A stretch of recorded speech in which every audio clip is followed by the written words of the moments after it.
everyone, Irene's here again. For today's video, I am going to show you the importance of having guava plant at home. Guavas are perennial tree or shrub. It is a heat and moisture loving plant. There are many varieties of guavas. There are big and small guavas. What variety it would be, there are lots of beneficial uses of guavas. You can use the leaves as medicines, the stem and branches. You can make into toys or any wood craft. The more we can get a lot from eating the ripe fruit of the guavas. But nothing can beat our much delicious jam and jellies. But not all of us enjoyed eating guavas.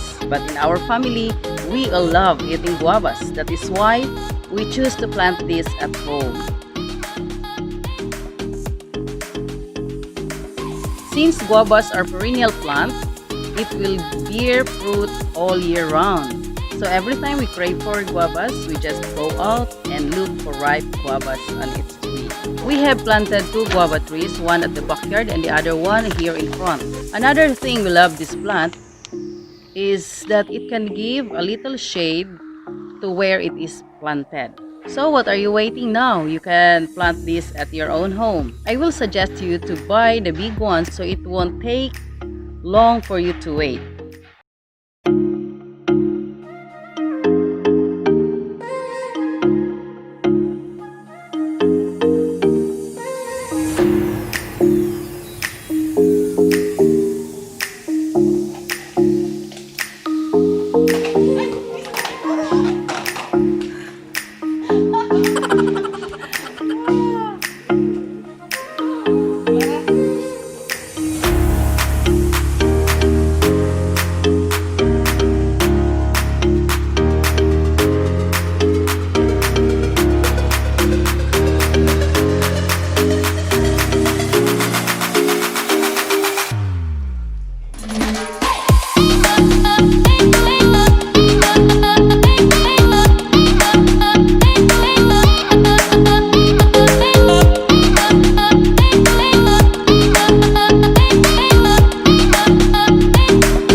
That's all for today. Hope you liked my video.